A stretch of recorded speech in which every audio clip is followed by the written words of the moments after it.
میرا مالک اس ایک ایک قدم کے حفظ لاتعداد نیکیاں آپ کے نام اعمال میں شمار فرمائے۔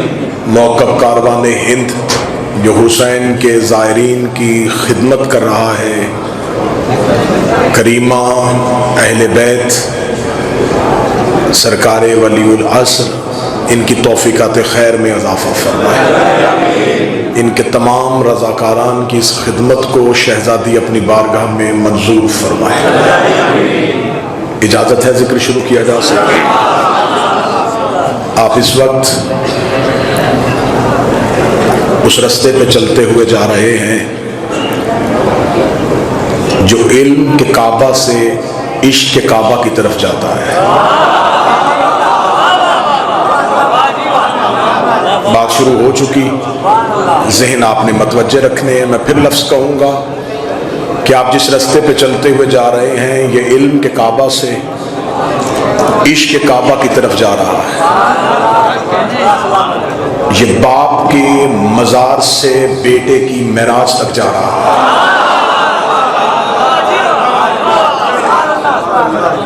یہ مادیت سے معنویت کی طرف جا رہا ہے۔ اگلی سطر میں کہنے لگا ہوں جو قریب بیٹھے ہو، یہ خودی سے خدا کی طرف جا رہا ہے۔ یہ خودی سے خدا کی طرف جا رہا ہے۔ یہ جو آپ کے پاؤں جن رستوں سے گزرتے ہوئے جا رہے ہیں، درود سارے حضرات مل کے بلند آواز سے پڑھیں۔ بسم اللہ صلی اللہ بسم اللہ بسم اللہ سرکار بسم اللہ اللہم صلی علی محمد وآلہ۔ مولا کے خدمت گزار، مولا کے خدمتگار جناب میر سمیر صاحب تشریف لے آئے، جناب نامدار صاحب تشریف لے آئے۔ یہ خودی سے خدا کی طرف کا سفر ہے، یہ علم کے کعبہ سے عشق کے کعبہ کی طرف سفر ہے۔ یہ بندہ صراط مستقیم پہ چلتا ہوا مالک یوم دین تک جا رہا ہے۔ یہ پاؤں سڑک پہ نہیں چل رہے، یہ بنی امیہ کی لاشوں کو رونتے ہوئے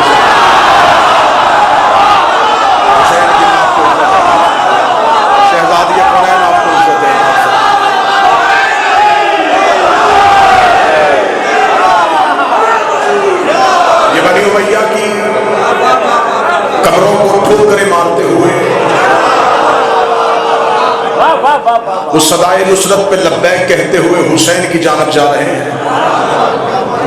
تم نے صرف 9 لاکھ لے کے حسین کا رستہ روکا تھا، آج یہ لاکھوں حسین ابن علی کا ساتھ دینے کے لیے آئے ہیں۔ آج تو قبر حسین کی طرف اتنے پہنچ چل رہے ہیں، لیکن مجھے کہیں پتہ نہیں چل رہا وہ جو 9 لاکھ قتل حسین کرنے کے لیے آئے تھے، اگر تمہیں طاقت کا نشہ تھا، تمہیں اقتدار کا نشہ تھا، تم حکومت پرست تھے، تم یہ سمجھتے تھے کہ نبی کے بیٹے کے خون سے اپنے ہاتھوں کو رنگین کرنے کے بعد بھی تمہاری حکومتوں کا تسلسل چل جائے گا، تمہاری حاکمیت قائم رہے گی، تم زمانے پہ راج کرو گے، تمہاری حکومت باقی رہے گی۔ آؤ آج یہ لاکھوں کروڑوں حسین کے عاشق، عباس کے نوکر، علی اکبر کے ماتمی، علی اصغر کے عزادار تمہاری طرف آ رہے ہیں۔ آج ہمیں بتاؤ کہ یزید ابن معاویہ کی قبر کہاں ہے؟ مجھے بتاؤ عمر ابن سعد کہاں ہے؟ مجھے بتاؤ حسین ابن نمیر کہاں ہے؟ مجھے بتاؤ وہ جو لاکھوں قتل کرنے کے لیے آئے تھے ان کی قبروں کے نشان مٹ گئے، وہ اپنی قبروں کے جہنم کا ایندھن بن گئے۔ آج وہ جو بڑے بڑے سپہ سالار، کوئی بصرہ سے چلا تھا، کوئی کوفہ سے چلا تھا، مجھے بتاؤ کہاں ہے وہ ابن زیاد، کہاں ہے وہ عمر ابن سعد، کہاں ہے وہ حسین ابن نمیر؟ اگر ان کی قبروں کا نشان کہیں نہیں پتا، آؤ میں تمہیں بتاؤں حبیب کی قبر کہاں ہے، جون کہاں سو رہا ہے، حر کہاں سو رہا ہے۔ مولا حسین ان ہاتھوں کو سلام۔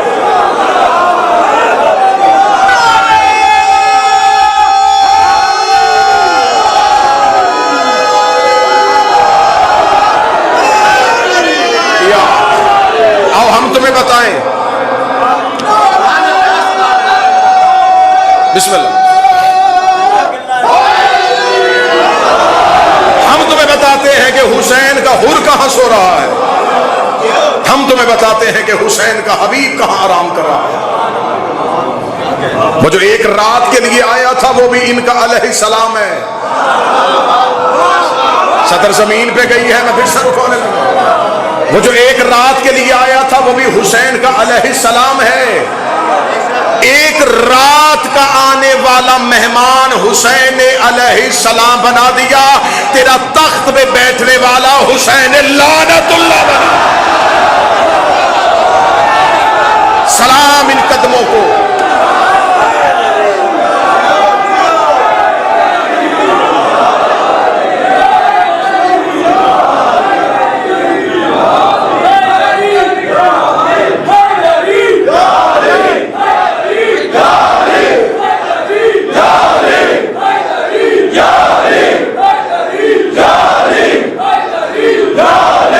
سارے مل کے آخر تک حیدری.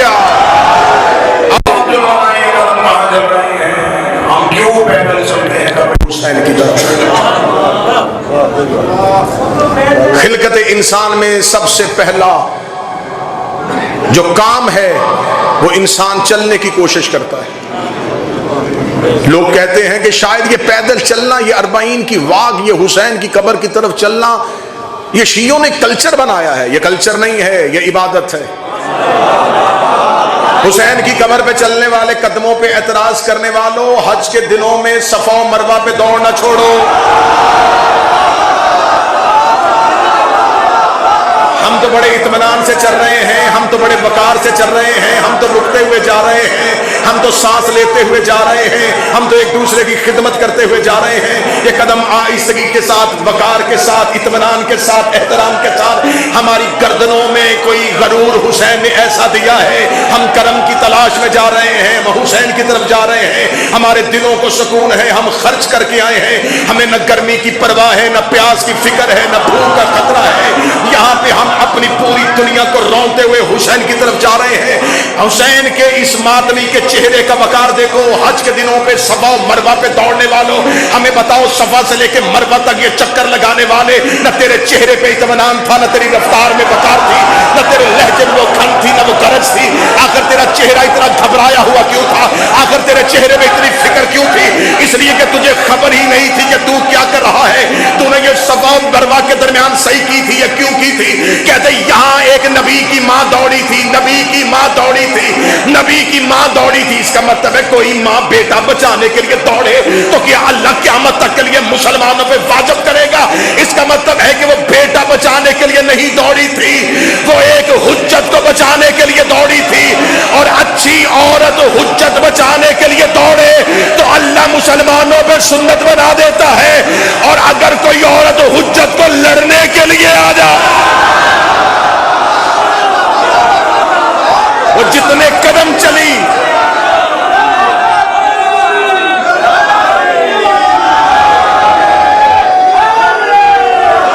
اس نے صرف ایک اسماعیل بچایا.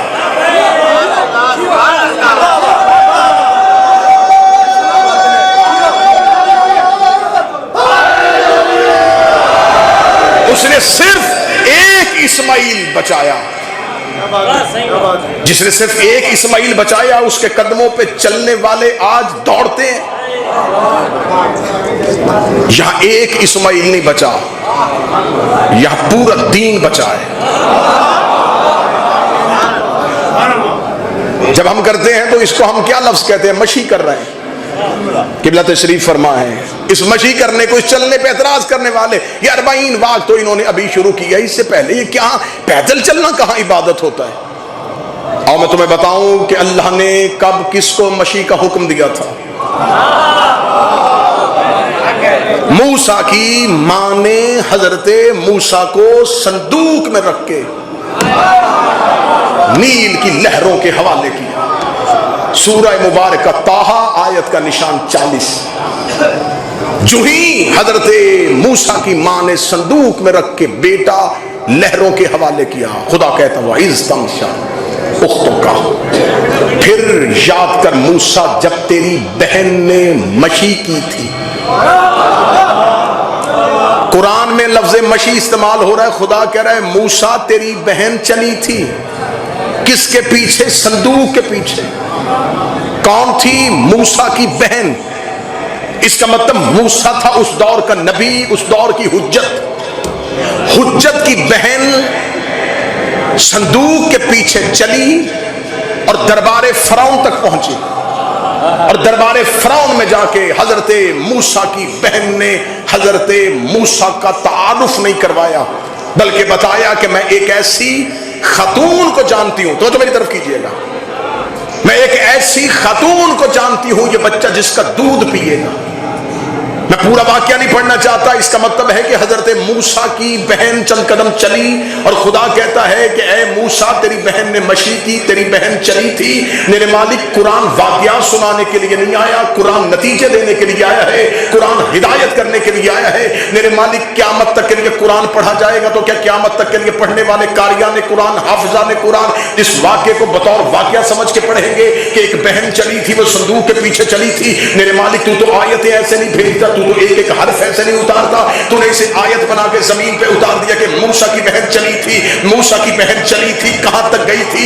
فرعون کے دربار تک گئی تھی، اور فرعون کے دربار کے اندر جا کے موسیٰ کی بہن نے حضرت موسیٰ کا تعارف نہیں کروایا تھا، صرف اتنا بتایا تھا کہ میں ایک ایسی خاتون کو جانتی ہوں یہ بچہ جس کا دودھ پیے گا۔ اس کا مطلب ہے کہ موسیٰ کی بہن چلی تھی، نہ بھائی کا تعارف کروا سکی تھی، نہ فرعون کو مسلمان کر سکی تھی، نہ بھائی کا تعارف کروا سکی تھی، نہ فرعون کے سامنے بول سکی تھی۔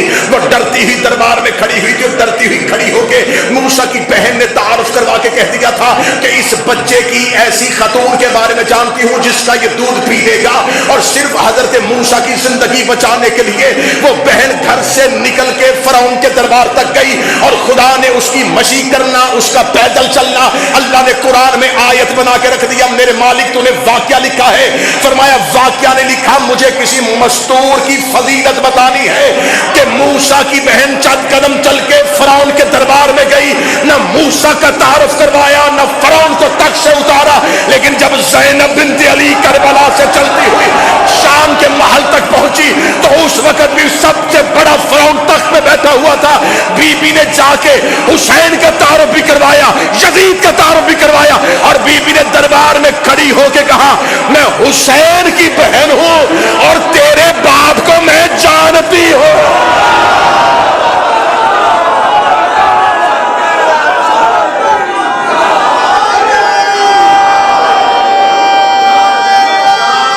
بسم اللہ، بسم اللہ،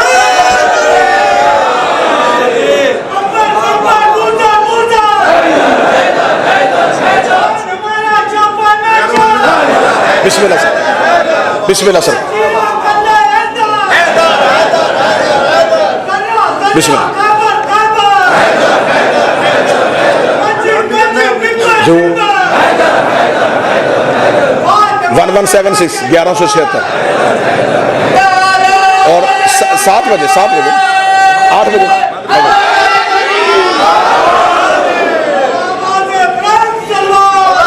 اللہم صلی علی محمد وآل محمد۔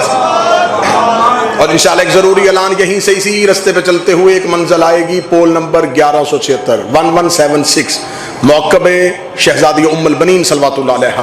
میر صاحب وہاں خدمت کے لیے مامور ہیں، مالک ان کی خدمت کو قبول فرمائے، یہ سلسلہ ان کی نسلوں میں مسلسل فرمائے، ان کی نسلوں کو یہ اب میرا مالک یہ خدمت نصیب فرمائے۔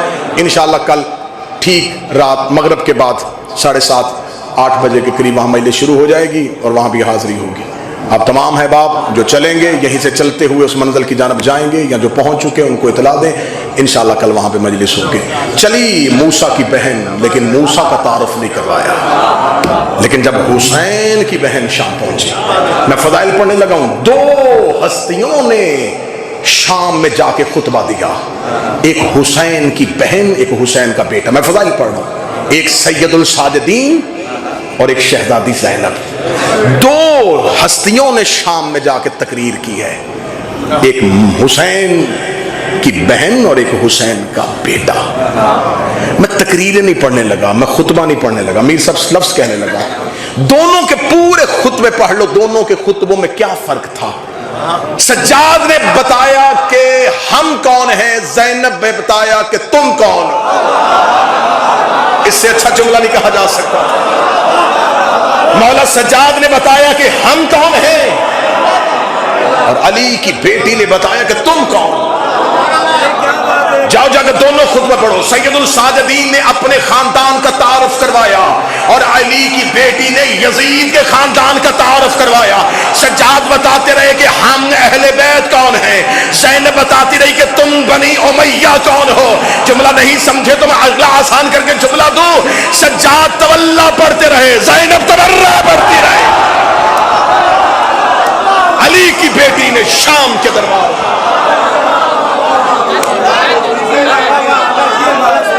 بسم اللہ سر نظر آتے ہیں، ارے ان کو ہم ہی خطاوار نظر آتے ہیں، اور بدھ کے دن بھی جو پڑھا دیتے ہیں جمعے کی نماز، بسم اللہ۔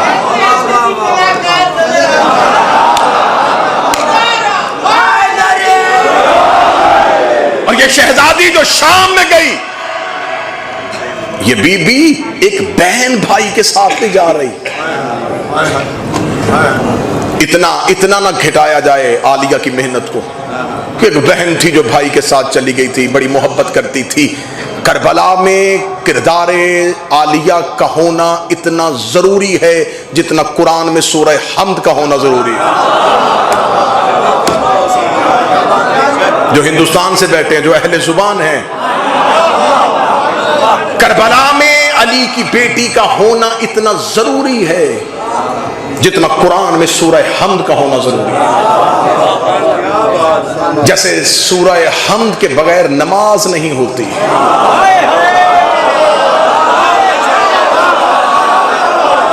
عالیہ کے بغیر کربلا نہ ہوتی۔ یہ بہن بھائی کے ساتھ نہیں آئی، شہزادی کربلا میں پہنچی ہے۔ یہ ہمارا پیدل چلنا اسی بی بی کی سنت ہے، اسی کی سیرت ہے، اسی کا طریقہ ہے۔ سلام کرنے لگا ہوں اگلے جملے پہ علی کی بیٹی کو۔ یہاں ایک بہن بھائی کے ساتھ نہیں گئی، بی بی اپنے منصب کے تحت گئی۔ کیا منصب تھا علی کی بیٹی کے پاس؟ کس رشتے اور کس ناطے کے ساتھ کربلا میں گئی ہے؟ جب شہزادی کا سلام کرتے ہو، شہزادی کی زیارت پڑھتے ہو، تو شہزادی کے القابات پڑھنا۔ شریکت الحسین لقب ہے میری شہزادی کا، شریکت الحسین۔ عام شیعہ سمجھتا ہے صرف اس لیے کہ امام حسین کے ساتھ سفر میں گئی تھی۔ یہ شریکت السفر نہیں، شریکت الحسین ہے۔ یہ حسین میں شریکہ ہے، صرف سفر میں نہیں، حسین میں شریک ہے۔ جب سے حسین ہے، جب سے حسین، تب سے شریکہ۔ اس کی ایکو بند کرنا یا گونج ختم کرنا۔ جب سے حسین، تب سے شریکہ۔ شریکت الحسین، حسین میں شرکت ہے اس کی۔ تو میں زمانے کو بتاؤں کہ حسین 3 شعبان سے ہے، کہہ دیتا میں حسین 3 شعبان سے، اگر رسول کی حدیث نہ ہوتی۔ حسین و منی، جو محنت میں بولتے وہ ہاتھ اٹھانا۔ حسین مجھ سے ہے، اس کا مطلب جب سے رسول ہے تب سے حسین ہے، جب سے حسین ہے تب سے یہ شریکت الحسین ہے۔ تو پھر اگر ایک جست اور ایک اڑان اور بھرنا چاہو تو کیا مطلب ہے کہ رسول 17 ربیع الاول سے ہے؟ اول ما خلق اللہ نوری، سب سے پہلے اللہ نے میرے نور کو خلق کیا۔ جب سے یہ نور ہے تب سے حسین ہے، جب سے حسین ہے تب سے شریکت الحسین۔ میری شہزادی کا لقب عالمہ غیر معلمہ۔ یہ لقب بی بی کو کسی شیعہ مولانا نے نہیں دیا، چوتھے امام نے بازار شام میں اپنی پھپھی کا تعارف کرواتے ہوئے کہا تھا کہ میری پھپھی عالمہ غیر معلمہ ہے، میری پھپھی وہ عالمہ ہے جس کا کوئی معلم نہیں ہے۔ آسان کر کے جملہ کہوں، ان پڑھوں کے گھر میں کوئی کہے کہ میں نے کسی سے نہیں پڑھا تو سمجھ آتا ہے۔ ہائے ہائے ہائے ہائے۔ ان پڑھوں کے گھر میں کوئی کہے کہ میں نے اپنے گھر میں کسی سے نہیں پڑھا تو سمجھ میں آتا ہے۔ جس گھر میں سارے ہی پڑھے ہوں اور کوئی اس گھر میں کہے کہ میں نے کسی سے نہیں پڑھا، جو ہاتھ نہیں اٹھا یہ علی کے گھر میں غیر معلمہ ہے، یہ باب علم کے گھر میں غیر معلمہ ہے۔ 5 سال یہ شہزادی پلی ہے رسول کی گود میں، رسول کے ہوتے ہوئے غیر معلمہ، علی کے ہوتے ہوئے غیر معلمہ۔ امام حسن، امام حسین، سید الساجدین، امام محمد باقر علیہ السلام، ان آئمہ کے ہوتے ہوئے غیر معلمہ۔ کتنی فضیلت ہے اسی ایک لقب میں، عالمہ تو غیر معلمہ، جو اہل بیت کے گھر میں رہ کے بھی غیر معلمہ ہے۔ اگر ہضم کر سکو اور برداشت کر سکو تو میں عالمہ غیر معلمہ کا اپنے عقیدے میں اگلا ترجمہ کر دیتا ہوں، اللہ کی شاگردہ۔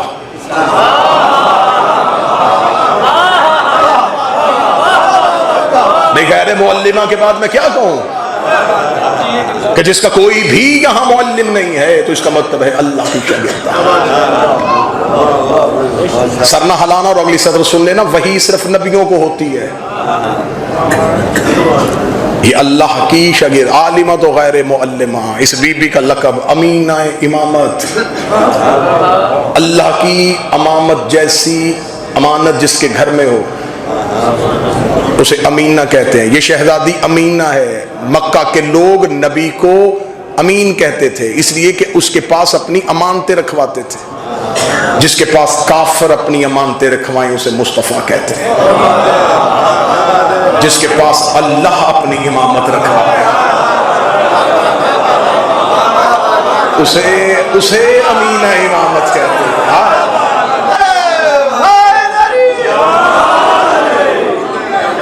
بسم اللہ سر۔ اس شہزادی کا کردار کربلا میں اپنے منصب، اپنے عہدے کی وجہ سے ہے۔ آؤ دیکھیں کیا عہدہ تھا علی کی بیٹی کے پاس، کتنا بڑا عہدہ ہے کہ اس بی بی کا اسم مبارکہ ہی بتاتا ہے کہ اس کے پاس کتنی فضیلتیں ہیں۔ زینب، باپ کی زینت۔ قرآن کہتا ہے کہ بیٹے ماں باپ کی زینت ہوتے ہیں۔ حسن حسین کے ہوتے ہوئے باپ کی زینت ہے۔